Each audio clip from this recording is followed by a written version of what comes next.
Hey, Shane here from Shane Warren Fitness.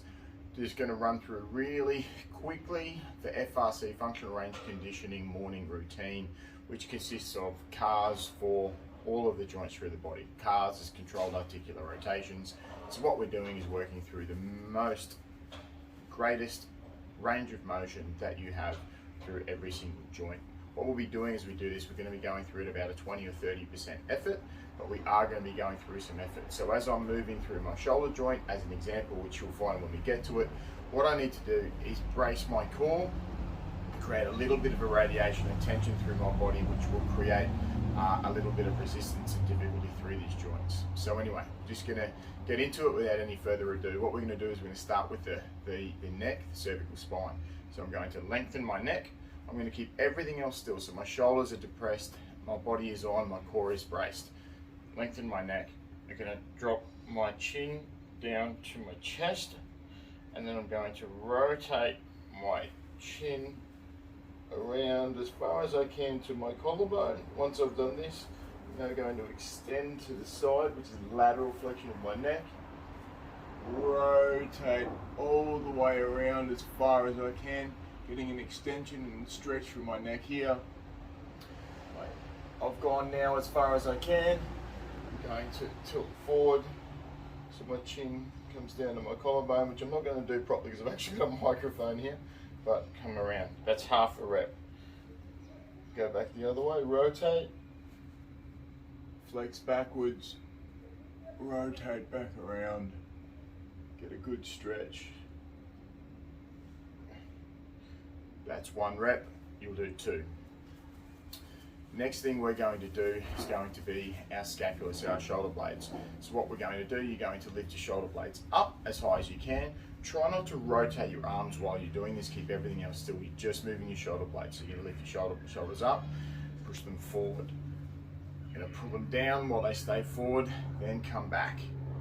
Up, forward, down, and then reverse that process. Forward, up, back, down, forward. So you're going to do 2 circles in each direction there. Then what we're going to do is going to get into our thoracic spine. So similar to our neck, what we're going to do is we're going to flex, we're going to extend, we're going to rotate, and we're going to laterally flex as well. So we're going to start with full flexion as far as you can, but what we're trying to do is make sure that we're only using this part of our spine, we're not using our hips. So I'm going to squeeze my glutes and my quads to make sure my hips come out. I'm going to rotate, or not rotate, sorry, flex as far as I can. Once I've flexed as far as I can without the bottom part moving, I'm going to rotate as far as I can this way, once again without the hips rotating around. Then I'm going to flex, laterally flex, and then rotate and extend here the same way I did with my neck. And rotate around further until I can't anymore. Come around the front and then reverse that process. Keep flexion, rotate, kick back, extend, keep coming around, and done. And I will do that one from the side. So we're going to flex. Once again, I'm not bending at my hips. Hips stay still, so my glutes are on. Rotate, oh sorry, flex, rotate as far as I can without those hips moving. Bend, extend.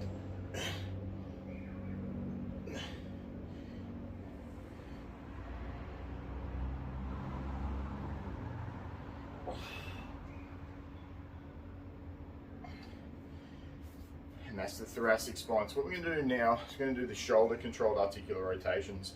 What we're going to do is going to externally rotate our arm, also going to be internally rotating our arm. So probably just to start, just feel that motion, not with your wrist, but with your actual bicep. So imagine, watch your bicep come in and out. So we're working through that rotation as we go through this. The other thing with this you'll find is it's going to be very difficult to keep the rest of your body still. Because what we're going to do to start with, we're going to externally rotate the arm, adduct as far as we can without the body rotating, and then we're going to get to flexion. Just get your arm up as far as you can. Then when it doesn't go anymore, you're going to start rotating out, and you're going to go for as big a range of motion as you continually try to rotate this arm, so that when you find you've come to the end range here, your palm will be facing out. Now we're going to extend back as far as you can, then you'll have to start rotating back the other way to let your arm come up.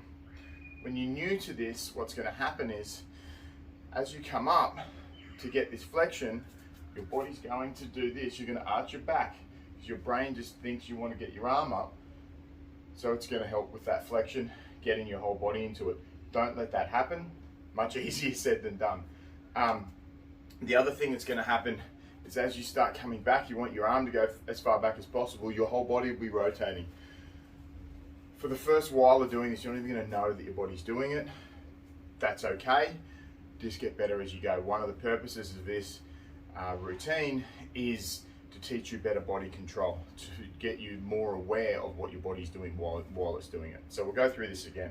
So you're going to externally rotate, drag your arm across, you're going to flex, get up as high as you can, start rotating out, keep rotating as you try to get to extension behind you without this body moving.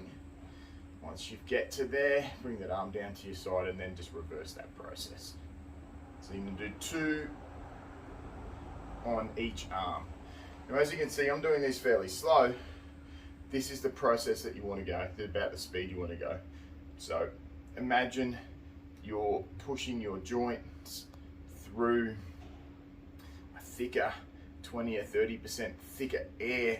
So you've kind of got to force that arm to go through. What's actually happening is you're causing tension through your body, which is making this hard to go through.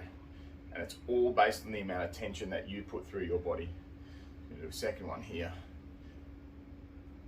Rotate out. Keep rotating, keep rotating, keep rotating, keep rotating to get into extension. Come down, get back to extension. Rotate, rotate, rotate, rotate until I get up to flexion, and then bring up. So do shoulders individually. Then we're going to get on to elbows. Most people don't really think about this, but your forearms actually do rotate in your elbows. So what we're going to do is we're going to work through. We're going to first flex your elbows, and you're going to rotate in. So just keep your fingers pointing forward, then extend at the elbows, externally rotate, and fight for a little bit more external rotation as you come up. Internally rotate, fight for a little bit more internal rotation as you go down, and then reverse that process. So keep that internal rotation, flex your elbows, externally rotate, internally rotate, flex, externally rotate, and as you extend, fight for a little bit more external rotation. Done. Next we're going to go to wrists, which might seem simple, but actually might be one of the hardest ones. So what we want to do is we're doing these wrists the same as we're doing with all the other joints. We're trying to keep everything else still and only working through the joint we're trying to move. So with this in mind, we don't want our forearms to be rotating. So imagine you've got a shot of tequila, a shot of coffee, whatever it is that you like to drink and you wouldn't want to spill. So imagine you've got it on there. So what we're going to do, hold your forearms out, you're going to pull your pinkies into each other, and then you're going to extend through your wrist as far as you can. So extension means this way. So you extend and then pull out, and then flex as far as you can. In, out, there we go. Flex, in, extend. What you'll find is as you go through this, when you start, you'll probably start doing this with your fingers as you're going. You're not even going to notice you're doing it. Then you look down and wonder why you've got claws. Your forearm's going to be rotating. The more you do this, the better you're going to get at it, which once again is one of the points. So next thing we're going to do is get down to your hips. Now generally once you do your hip, the point of this is to go through as big a range of motion as possible. It's not to fix or work on your balance. The more you try to do balance, the less you're going to be able to do here. So find anything. I'm just going to grab a chair here. I'll get that cable behind me. And just put your hand on something. What you're going to do, just bring your foot forward a little bit, and we're going to externally rotate the femur. Once that's externally rotated, the reason we brought that leg forward is just because that way it gets out of the way of the other leg. externally rotate. Abduct as far as you can, and then you go into flex. So bring that knee up using all the hip flexor, everything at the front, get that knee as high as you can. Now once you get to a certain point, that external rotation is going to have to go away to get as high as you can. Once again, this one's really important. I want this knee up as high as I can, but I don't want to be using my spine. So what I don't want is this to get up. So keep that core nice and braced, keep that bottom leg nice and braced as well. Knee comes up. Once you get to the top range of flexion, we're going to adduct, which means we're going to rotate that leg, or push that leg out in the hip. Once it doesn't go any further, and then we're going to internally rotate this leg. For that internal rotation, my leg's going to have to drop. I can't internally rotate at that height. So I'm going to internally rotate and then come back to extension, which is this way. I'm going to get to full extension, bring those knees together. And extension, I'm going to extend back, not extending my spine, keeping my spine still, extend through the hip, out. Keep that internal rotation as much as I can as I come up, and then come around. Flexion, fight for external rotation, and come down. So I'll show you from the side. External rotation, adduction.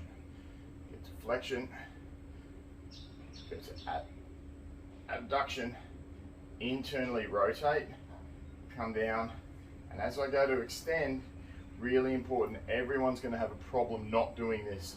So when you get here, keep nice and braced and just use your glutes and everything on the backside of the hip to try and push. So all we're trying to do is extend that leg. If I'm bending my spine, I'm not extending in the hip. So extend that leg and then back up around to the outside. Chair out the way, and I'll just do the other side standing. But don't do this, always hold something.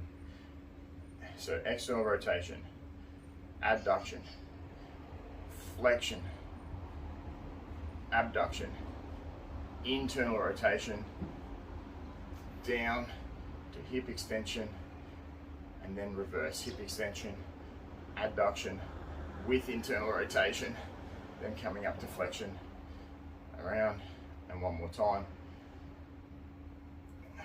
Flex, abduct, internal rotation, come down to extension, and just fighting for a little bit more range every single time you do this. And we're done. Now we're going to get on to knees. So knees, you can do this standing, or you can just do it seated. Seated is actually pretty easy. But what I'm going to do is do it standing. All we're going to do, what most people think about with knees is it just that flexion and extension. What most people probably don't really realise is that your knee joint actually rotates as well, and that external rotation is something we really need to be working on to prevent injuries as we go forward in life. But just getting movement through all the joint tissue. That movement through the joint tissue is what's going to send nutrients to those joint tissues. Without nutrients, those joint tissues don't work. So what we're going to do is we're going to start in sort of extension. You can't do full extension because then the shin will actually join into the knee, so it can't rotate here. But at this point, you can see my actual shin is rotating. So I'm going to come close to extension, externally rotate, flex, internally rotate, extend, externally rotate, internally rotate. As I push out, I'm going to fight for more rotation. External, fight for more external rotation. Keep that external rotation and go back the other way. Flex, internal, flex, external, extend, internal. And we'll do the other leg. External rotation.